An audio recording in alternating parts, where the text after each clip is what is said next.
Bila tak mau bagi orang bau badan, mandi pada hari Jumaat. Mengelakkan mengganggu orang lain ketika solat Jumaat. Maka kalau mengikut pandangan yang kedua, idza zalatil illah zalatil hukmu. Bila illah tu hilang, maka hilanglah hukum. Kalau dia baru mandi Khamis malam Jumaat, malam Jumaat ada Jumaat, Khamis petang Jumaat, sebelum Jumaat, petang Khamis dia dah mandi, maka Jumaat dia tak mandi dan dia yakin badan dia memang tak bau.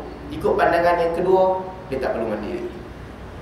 Tapi sebahagian lagi ulama berpandangan mandi tu mesti mandi. Bukan sebab apa, memang kena mandi. Tuan-tuan, kalau kita kata tujuan mandi pada hari Jumaat ni sebab tak mau bagi bau, tak mau ganggu orang sebelah dengan Jumaat, makan durian lagi teruk dah tak mandi. Jadi lepas makan durian tak boleh pergi masjid sembang Jumaat, gosok gigi dulu. Isap rokok pun kalau rasa mengganggu orang, tak boleh. Isap, gosok gigi dulu baru pergi. Sama juga makan petai, itu masuk dalam hukum yang sama. Kalau pergi kepada pandangan yang kedua, pandangan yang kedua yang katakan bahawa mandi itu untuk hilangkan bau badan kita. Wallahu a'lam. Dalam bab ni juga ulama berbeza pandangan. Sebab sebahagian ulama mereka melihat hadis lain yang mana Nabi sebut wajib mandi seminggu sekali pada hari Jumaat. Maka mereka pergi kepada literal wajib mandi. Wajib mandi, kalau ikut pandangan pertama tak kira lelaki ke perempuan pergi sembahyang Jumaat ataupun tak, dia wajib mandi pada hari Jumaat. Hari raya sunnah istihbab. Sebab dia wallahu a'lam, sebab kita tak tahu. Tapi hikmah, di antara hikmahnya apabila kita pergi solat raya, kita tidak mengganggu orang lain dengan bau badan yang tak berapa seronok. Hikmah, itu di antara hikmah. Jangan bawa bau badan kita ketika pergi solat Aid. Yang kedua, hikmahnya, hari raya Nabi suruh pakai baju baru, menzahirkan keceriaan. Maka mandi ni satu benda yang membantu ke arah itu. Nabi suruh tatayyub, pakai bau-bauan yang paling wangi yang kita ada, seolah-olah menaikkan keceriaan. Itu salah satu benda yang membantu ke arah itu. Itu sekadar hikmah lah. Illah sebenar, benda tu wajib, benda tu disunnah. Niat sebelum mandi, wallahu a'lam. Sebahagian besar ulama menyebutkan benda ni ada dua benda. Satu benda yang diwajibkan mesti niat. Ada satu benda lagi diwajibkan kita buat saja. Dan yang kedua ni dia dikira bab yang penting bila Nabi suruh kita buat. Kenapa kita buat benda tu? Sebab imtisal. Sebab Nabi suruh kita buat, selesai. Ibadah khusus, solat mesti dengan niat. Solat mesti dengan niat, wuduk mesti dengan niat khusus. Tapi dalam bab mandi dia seolah-olah satu benda yang umum. Umum kita tak perlu niat, cukuplah sekadar kita mandi. Dan banyak juga ulama membahaskan bab-bab lain. Dalam bab zakat fitrah perlu niat atau tak? Wallahu a'lam. Pada saya niat mungkin perlu, tapi nak lafaz tu bagi zakat tahun ni RM7 menggantikan beras kepada amil, semua tak payah. Pejabat agama semua buat, tapi benda ni tak valid, tak penting pun. Orang bagi zakat, bagi jalan ni, kalau bagi zakat sekarang ni ambil sudah. Benda tu tak terlalu penting pun. Yang penting kita bagi dan kita tahu kita bagi, niat dah cukup.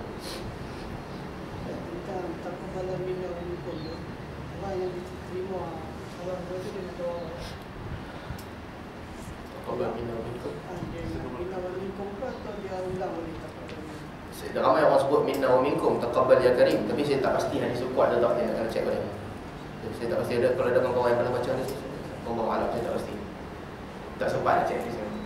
Zakat ni, zakat fitrah kita nak bagi ke kerajaan ke atau boleh bagi ke orang awam?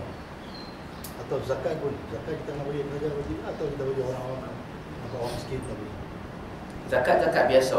Ada satu asnaf yang dinamakan amilina 'alaiha, orang yang bekerja di atas zakat. Maka bila orang yang bekerja di atas zakat, mereka ada bahagian tertentu seolah-olah mereka ni bekerja, mesti bagi kepada mereka zakat biasa. Sebab zakat biasa, hak itu diberi kepada pemerintah dan pemerintah yang tauzi', bahagikan. Asnaf, mereka yang bahagikan, pemerintah bagi. Sebab tu di zaman Abu Bakar As-Siddiq, Abu Bakar nak kutip zakat, orang tak mau bagi. Sebab dalam Al-Quran kata Nabi Allah suruh Nabi ambil zakat, dan Allah suruh solat kepada mereka, ambil zakat dan ucap selawat ke atas mereka. Inna salataka sakanun lahum. Selawat Nabi ke atas mereka memberi ketenangan ke atas mereka. Zaman Abu Bakar, ada sebahagian orang kata kami tak membayar zakat sebab kami hanya membayar zakat kepada orang yang selawatnya menjadi ketenangan kepada kami, iaitu Nabi. Abu Bakar punya selawat tak jadi ketenangan kepada kami, lalu kami tak membayar zakat. Abu Bakar arahkan untuk keluar memerangi mereka, perang dengan mereka. Tak boleh, kau mesti bayar zakat kepada aku. Maka ada amil yang kutip zakat untuk zakat-zakat biasa. Untuk zakat fitrah, Betul, zakat fitrah sebenarnya ada dua pandangan tau. Saya lupa nak cerita tadi. Dalam mazhab Maliki zakat fitrah tak wajib. Mazhab Maliki fitrah tak wajib. Tapi jumhur ulama katakan dia wajib sebab nama dia zakat. Untuk zakat fitrah, kalau tidak menimbulkan fitnah, makna kata tidak menimbulkan fitnah, tak timbul orang kata oh dia ni tak bayar zakat, tak bayar fitrah. Kalau tak timbul fitnah, bagi sendiri tak ada masalah, boleh. Tapi dalam keadaan timbul fitnah, kalau kita bagi sendiri menyebabkan timbul fitnah, orang akan kata dia ni tak bayar zakat, timbul suara-suara macam tu. Amil tu buat orang amil cerita kat orang, ni dia ni tak bayar zakat tau ni. Dalam keadaan itu, untuk menutup peluang fitnah, bagi dekat amil lebih baik. Cuma kalau tak ada fitnah dalam keadaan orang tahu dia ni mesti bayar zakat macam mana pun, solat tak tinggal, sedekah selalu, takkan zakat kena kut. Jadi dalam keadaan tu kita bagi sendiri kepada orang, ikut keadaan. Tentu kalau pada saya, kalau dapat elak fitnah, bagi sendiri mungkin lebih baik. Sebab pengurusan zakat fitnah kita, zakat fitnah pula, pengurusan zakat fitrah kita, dia ada banyak birokrasi sikit. Jadi birokrasi seolah-olah time gap tu, birokrasi ni bukan dia kata salah, sebab dia memang perlu diadakan sebab ramai orang bayar zakat. Time gap tu dia jadi berbeza. Asalnya bayar fitrah waktu paling afdal di hujung-hujung Ramadan sehingga sebelum solat Eid. Tapi saya khawatir orang bayar zakat fitrah sekarang, bila amil hantar duit tu pergi kepada pusat urus zakat, bila pusat urus zakat bahagikan ataupun dia bahagikan dulu ke birokrasi, kalau nak balik kepada nas asal agak susah melalui proses tu. Sebab kita tak tahu duit yang kita bagi tu bila dibahagikan kepada orang lain. Amil hantar duit kepada Jemaah Agama lepas raya. Jadi bila duit tu sampai kepada orang miskin, ada beberapa benda yang tak jelas di situ. Maka untuk keluar daripada daerah tu, bagi sendiri kepada orang miskin pun boleh lah. Kita bagi, kita tahu aku bagi ni sebelum solat raya, solat Eid. Cuma elakkan fitnah, jangan sampai timbul fitnah.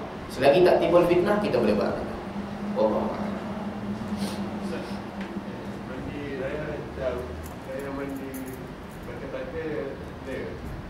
Mandi sambil baca takbir. Kalau tempat mandi tu bukan tempat kita buang air, dalam tu kita boleh bertakbir. Kalau tempat mandi bukan tempat buang air. Tapi kalau tempat mandi, tempat tu jugalah kita buang, tempat tu jugalah kita mandi, tak boleh. Nabi masuk, Nabi tak benarkan sebut nama Allah di situ. Bahkan cincin yang ada nama Allah pun Nabi buka. Orang bagi salam ketika Nabi buang air, Nabi tak jawab salam. Nabi keluar, Nabi tayammum, baru Nabi jawab Waalaikumsalam warahmatullah. Sebab Nabi tak sebut nama Allah, Nabi tak jawab. Maka kalau tempat tu juga kita buang air, tak boleh sebut nama Allah. Kalau itu bukan tempat kita buang air, mandi sahaja, tak ada orang buang air di situ, mata-mata nak sucikan badan, boleh untuk zikir, tak ada masalah. Macam nak ambil wuduk kan? Bismillah. Macam mana nak? Berwuduk? Dalam kita pancang yang kita buang air, kita nak baca bismillah. Ada nas di mana Nabi SAW melarang sahabat daripada wuduk di tempat buang air. Ada nas yang larang. Hadis itu taraf hasan, tak silap saya, disebut oleh Syaukani dalam Nailul Awtar. Cuma kata Imam Syaukani, sebahagian ulama berpandangan bahawa larangan itu adalah pada tempat yang air dia bertakung. Sebab takut kita wuduk dan kita pijak tempat tu. Tapi kalau tempat air dia mengalir, lepas kita buang air, kita buang, cuci, bersih, kemudian baru kita wuduk di situ, maka idza zalatil illah zalatil hukmu. Apabila illah hilang, hilanglah hukum. Illahnya tempat tu kotor. Bila kita dapat pastikan tempat tu bersih, maka hilanglah hukum larangan di situ. Kalau tempat tu bersih, kita yakin bersih, tak ada masalah. Cuma tuan-tuan tak tahulah rumah sendiri orang buat macam tandas awam tak. Tandas awam tu memang busuk sangat. Tak tahu rumah orang Islam mungkin tak macam tu lah. Kita bersihkan, tak ada masalah. Soal ada Ustaz nak sebut bismillah. Di tempat buang air tak boleh sebut bismillah. Tak payah sebut. Tak payah sebut. Nabi tak jawab salam, dan Nabi bahkan sebagai ulama kata sampai yang bersin, dia tak perlu ucap Alhamdulillah, melainkan ketika dia keluar daripada tandas. Setakat ni dulu untuk hari ini, insyaAllah. InsyaAllah kalau ada ruang kita jumpa lepas raya ni. Subhanallah wa bihamdik, asyhadu an la ilaha illa anta, astaghfiruka wa atubu ilaik. Assalamualaikum warahmatullahi wabarakatuh.